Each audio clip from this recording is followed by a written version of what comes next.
Top 10 Paranormal Creepypastas. 10. The Haunted Keishin Hospital. A Japanese TV crew goes to a haunted hospital to explore, saying that it is a popular place for teenagers to hang out and ghost hunt, and also a hot place for catching spirits in photos.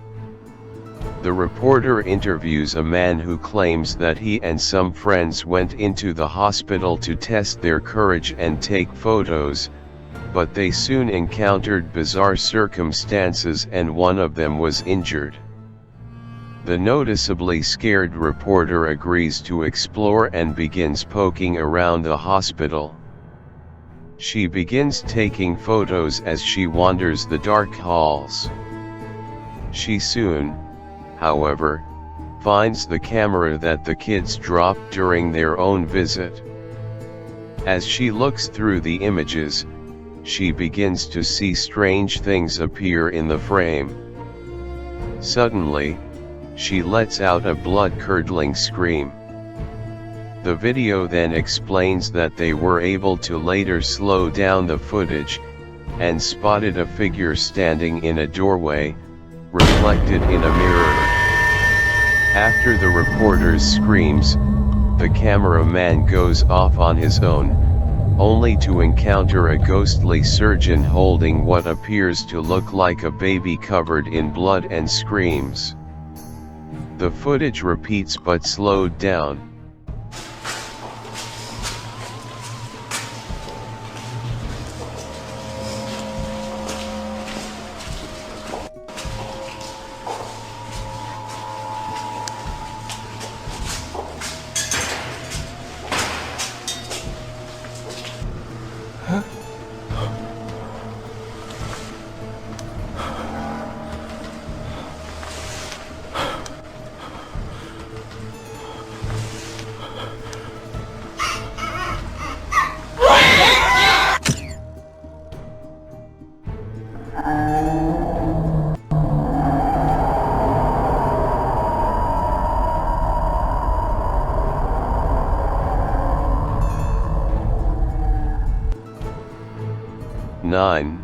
Smile Dog. If there's any story on this list that best captures the message "be careful what you wish for," Smile Dog is it. The creepypasta deals with an image posted on an old bulletin board system back in 1992 called smile.jpg. Those who saw the image either disappeared or died, save for one Mary E., who the narrator goes to interview. What he eventually learns is that some things, even simple pictures, are better left as mysteries than dealing with the horrifying truth. In case you were wondering, the story does come with an accompanying image, but you may not want to see it after reading the full story. Though, in the end, you may not have a choice.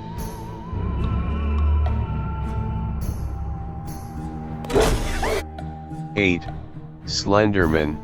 Before this pale, faceless ghoul had his own movie and video game series, he haunted the forums of the internet with his finely pressed suit and unnaturally long limbs. The Slender Man's story is not a narrative one, but a pseudo-historical look at this monster's history with humanity that is tied into several other creepypastas. Typically, the Slender Man preys on children and those who become obsessed with his existence, though no one knows exactly what happens to the bodies since no one has ever escaped from an encounter with him. Suggested stories featuring the Slender Man include the Tall Man and the Marble Hornets videos.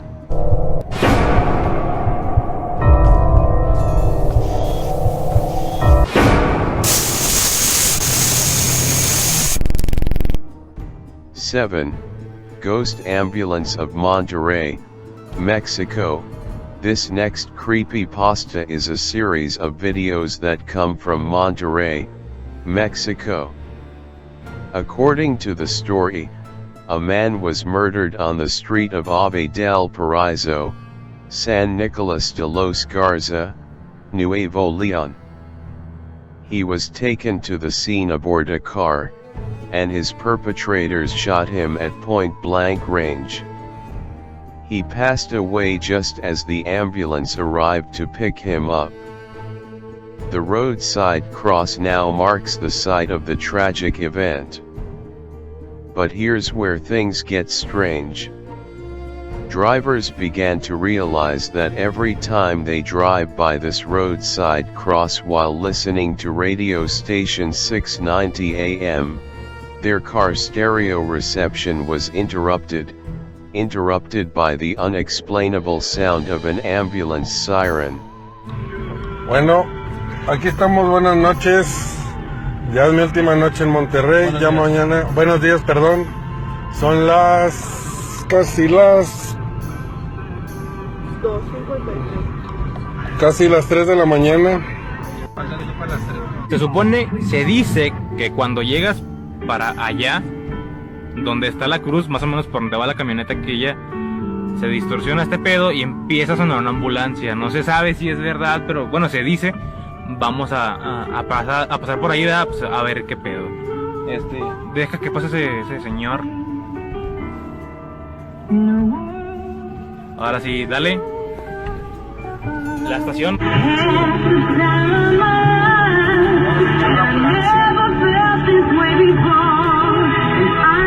Ya vemos la cruz ahí. No mames, güey. No mames, güey. Ahí está la cruz. No mames, güey, no mames. Ahí está la cruz en la orilla, que No se ha cambiado, es la misma estación.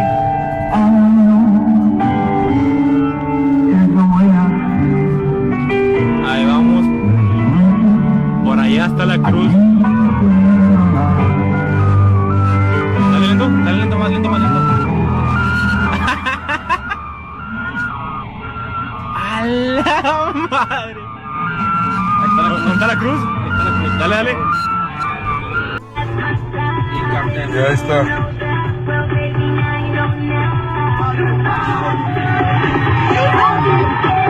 No mames, güey. Güey, mira, güey. No mames, güey. Claro que no quiero creer que realmente le tengo miedo a subirme a la vía ferrata. Es para que no le tengas miedo ni tantito a la altura, ¿eh? No, nos da vértigo, pero... ¡Ah! ¡Sí es cierto! ¡Grábalos! ¡Sí es cierto! ¿Qué pedo, güey? ¿Qué pete, mamá? ¿Qué? A ver, la señal del celular está bien. Las montañas pues fueron de las elegidas, sobre todo el día de hoy. Sí, la verdad, mucha gente yendo a las montañas, incluso, bueno, veíamos la nota que... 6. Annabelle.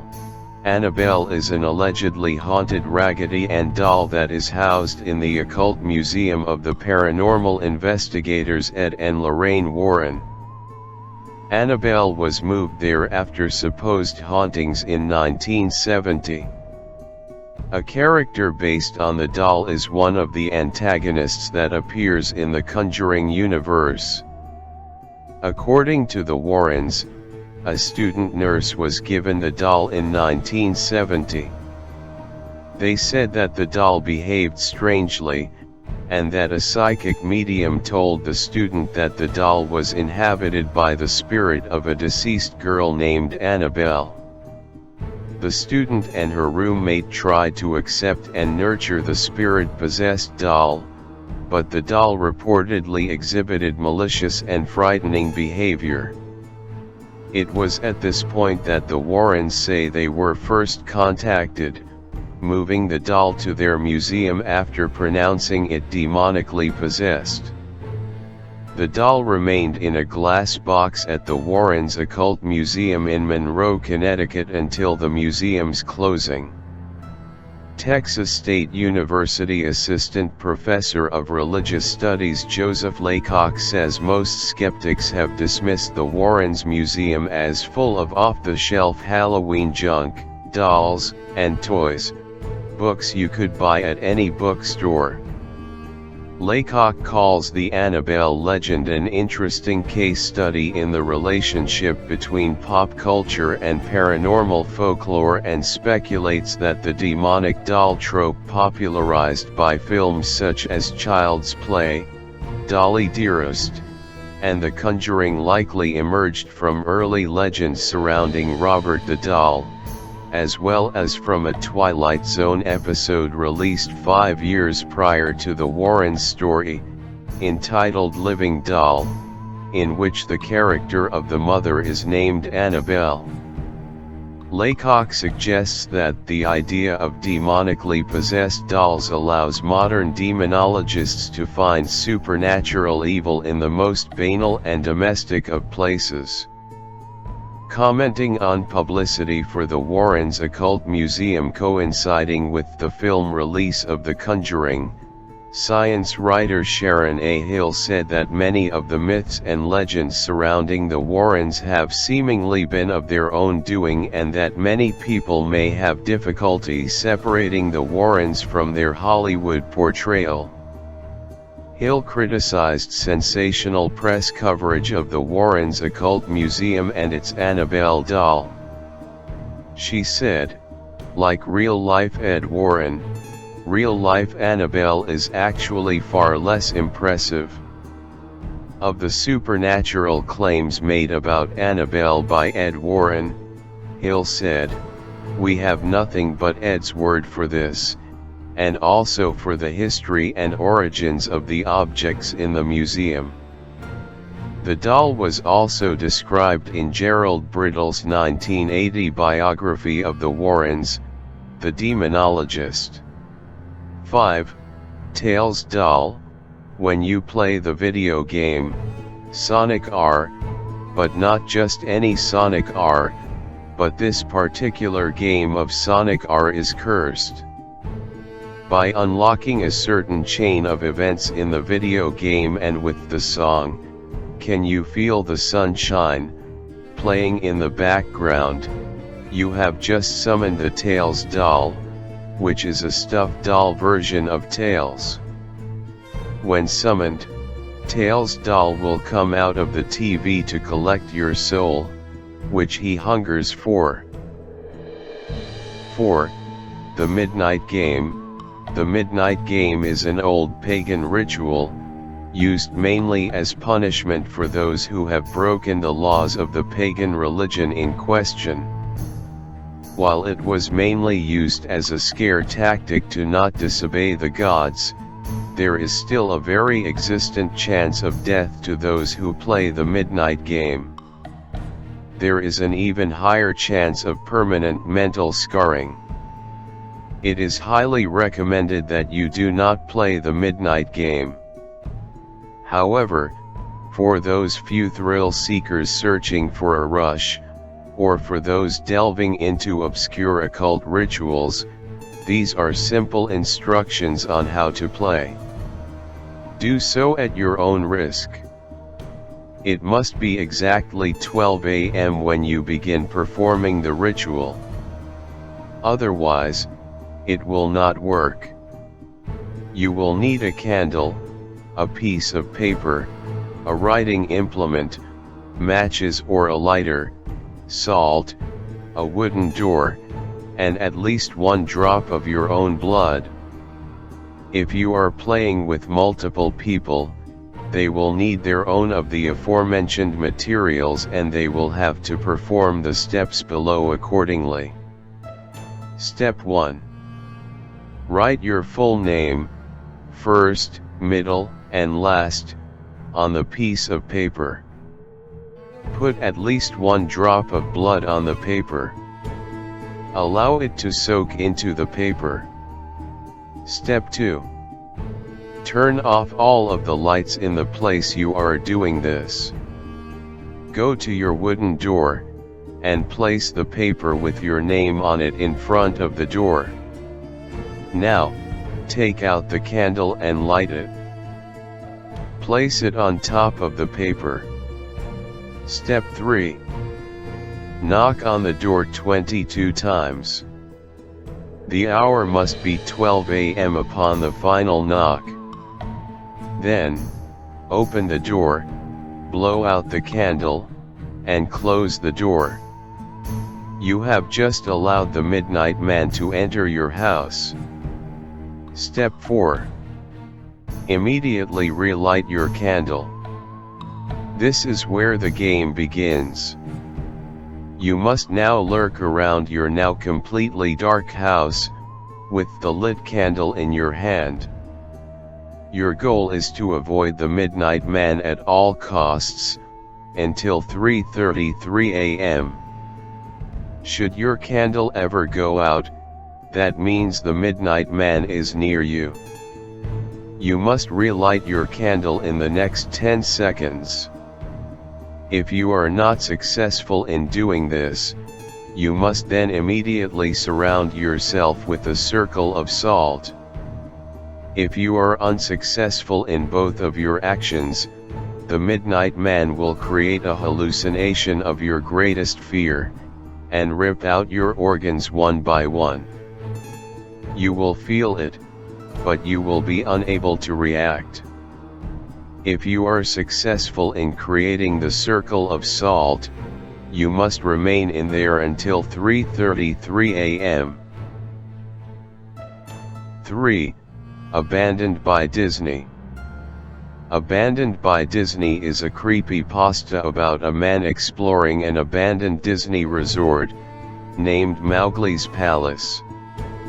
The story's climax comes when the man finds a room marked Character Prep 1, which is inhabited by photo-negative mascots that seem to be alive, and flees when he witnesses one rip off its own head. Hey, you want to see my head come off? 2. The Keyhole. A man went to a hotel and walked up to the front desk to check in. The woman at the desk gave him his key and told him that on the way to his room, there was a door with no number that was locked and no one was allowed in there. She explained that it was a storeroom, and that it was out of bounds. She reminded him of this several times before allowing him upstairs. So he followed the instructions of the woman at the front desk, going straight to his room, and going to bed. However, the insistence of the woman had piqued his curiosity, so the next night he walked down the hall to the door and tried the handle. Sure enough, it was locked. He bent down and looked through the wide keyhole. Cold air passed through it, chilling his eye. What he saw was a hotel bedroom, like his, and in the corner was a woman whose skin was incredibly pale. She was leaning her head against the wall, facing away from the door. He stared in confusion for a while. Was this a celebrity? The owner's daughter?